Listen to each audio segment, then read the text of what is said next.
Welcome back, friends. Well, you've had a nice wee break and a wee breather there. So we are ready to go on with part 2. Where do we go from here in these strange times? Well, we can't cover all the bases, and this is not a time for having any magic formulas or kind of guaranteed remedies that will make everything all right as we go on from here. So there's just two things, 2 matters, 2 issues, if you like, that I just want to put to you. They're not rocket science, but in a sense, they're 2 pleas to make, and I hope that they're encouraging and maybe challenging too. Only 2. So the first one, you maybe remember the TV program that was on a while back called Location, Location, Location. Well, if there's something that we could apply to eldership and worship, I would say one of the things might be collaboration, collaboration, collaboration. Teamwork is the way ahead. Excellence in our teamwork. And again, I really hope I'm preaching to the converted. I hope you are all part of really well-working Kirk sessions at the best of times, and you are good team players. But I know that sometimes it's not always the way it is. And I think that elders have a particular role. You can come back at me on this later if you like. A Kirk session is already a defined team within a congregation. And you are maybe in a kind of in-between place. Your ministry is a kind of bridge between the wider congregation and the one or more people who are your key leaders. I'm a deacon, and I do have a past history in parish team ministry with the Church of Scotland. And the diaconate, I know, is sometimes seen in a similar way, a similar kind of in-between bridging territory. So people look to you. They look to your participation in worship. They look to what kind of presence you are during acts of worship. So how you enter into that experience. They look to how you play your part in the team, the Kirk session team, and the whole congregation team. So here's the encouragement, the plea, the challenge. Be models of collaboration, and be the people who open up good conversations about worship, just like what you've already had, hopefully, in your breakout rooms. Open-ended conversations, exploratory conversations. Conversations that don't start with, what do you like about our worship services, or what do you not like about the church? But more open-ended things like, tell me about a time when you felt you really offered a labor of love in this place. What helped you to be open and authentic on that occasion? What can we learn together about how to enrich our liturgy, our worship practices, so that what we do together is a worthy and varied and imaginative offering of our best to God? We can sometimes ask, yes, not what did you like, but what really worked for you? What drew you in to this community, to our closeness to God? What helped you offer of your best? What is reigniting your trust in God? What is helping you to see Jesus' example in a new light? We need to share stories, not opinions. Because stories are interesting to hear, and my story is just what it is. Opinions can divide us sometimes, but stories tend to bring us together because they really help us get to know each other.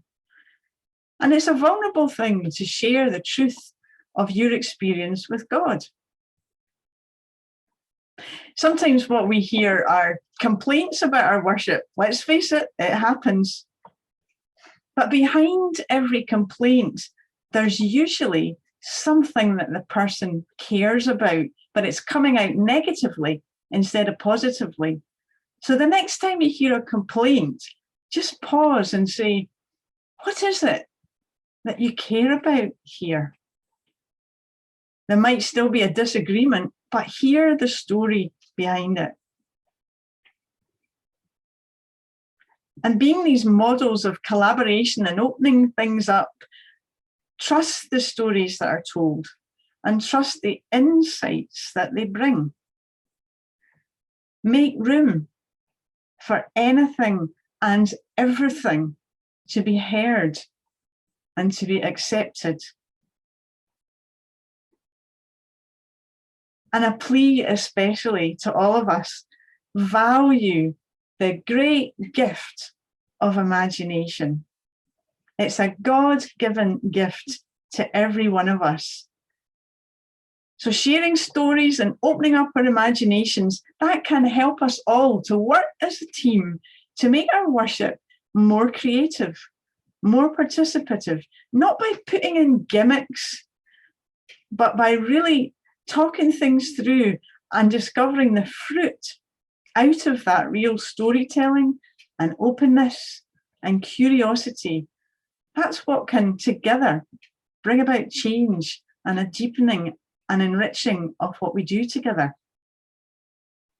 So changing our worship if we feel the need to do so, or improving it, just making it better, always making it better, richer, deeper.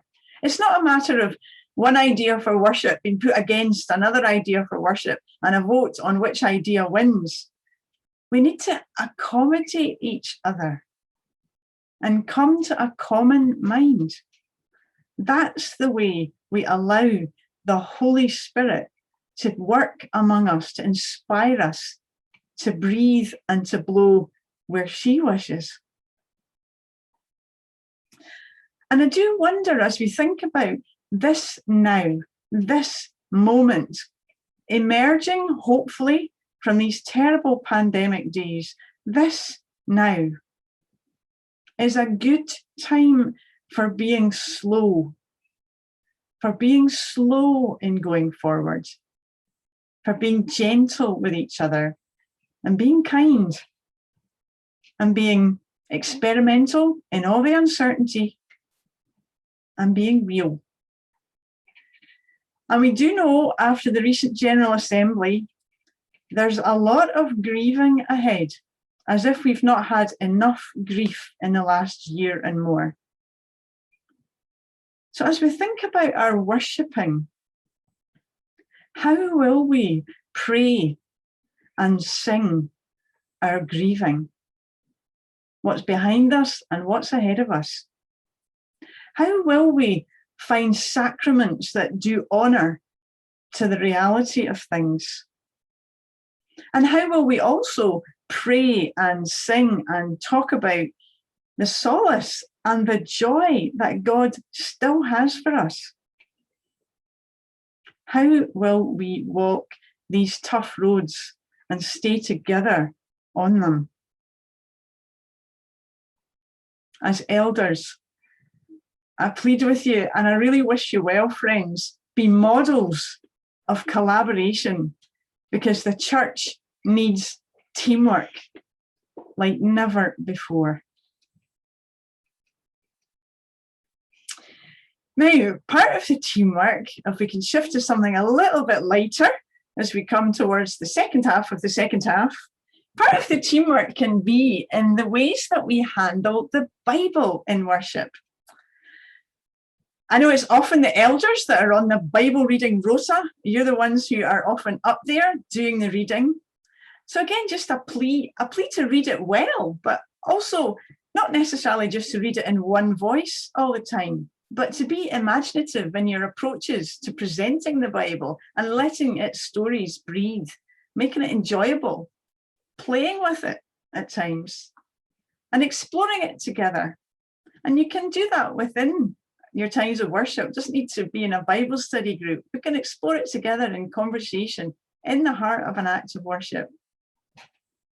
And above all, let's get away from the idea that there is one right answer to the meaning of any one Bible passage. Let's make room for the many valid perspectives, the many layers of meaning that any one story can bring forth to us on different occasions. And again, from different people, all the different wisdom in the room. Let's hear it and celebrate it and learn from it.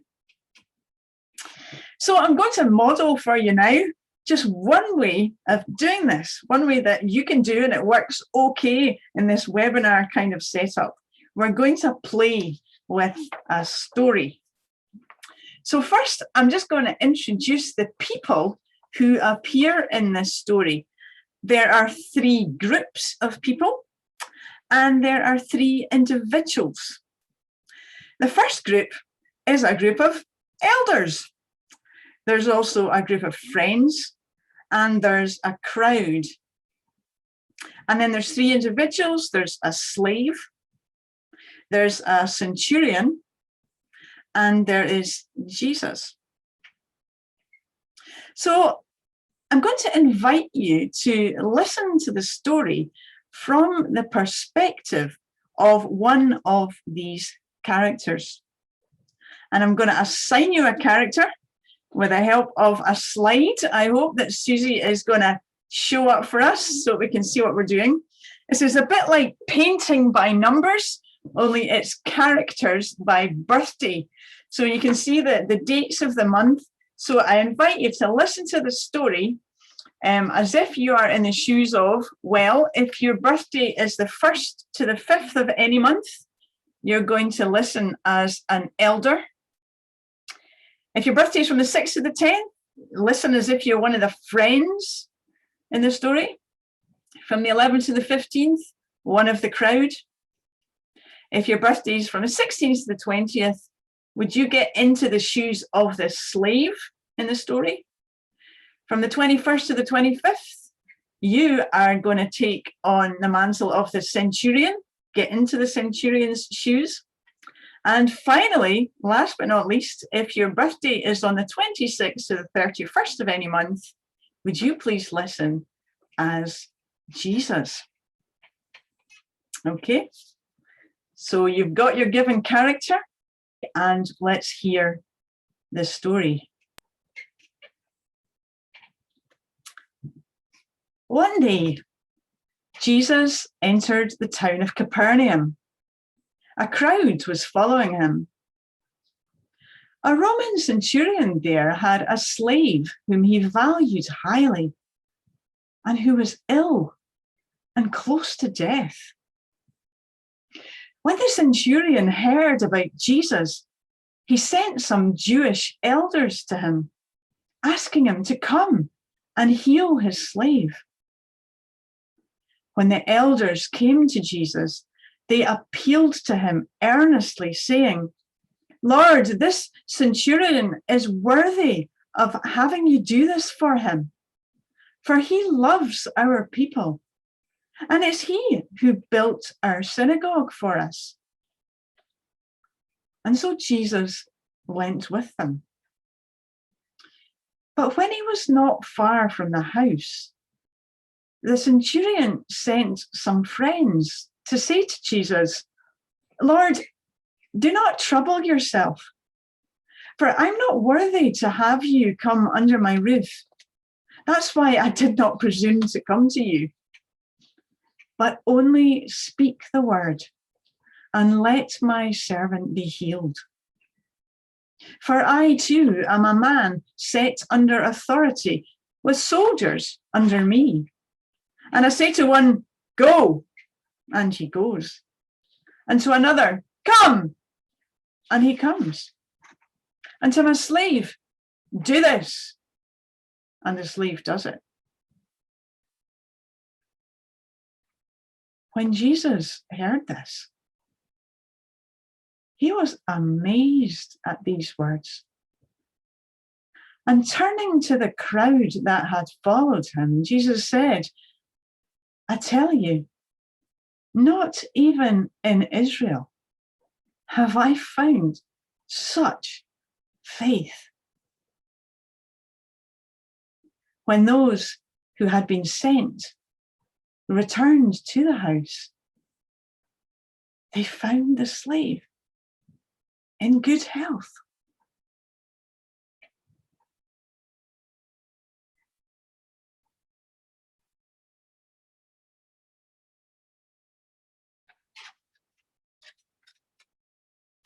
So just take a moment in quiet and think from the perspective of your given character.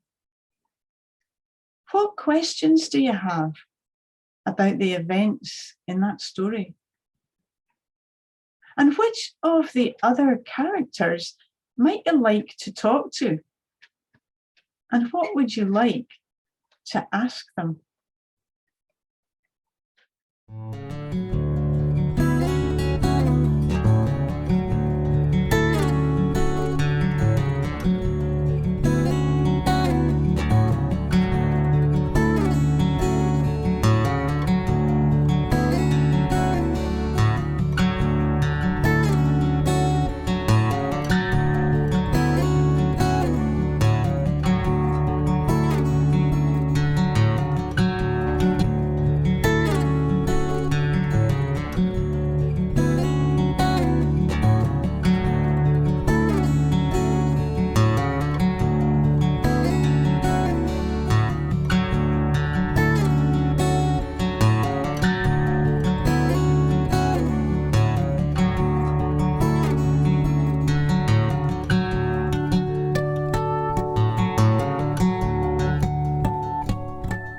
So with these thoughts about collaboration and trying to be good collaborators and good team players, and with this imaginative exercise, listening to that gospel story, we have now our second time in our breakout groups.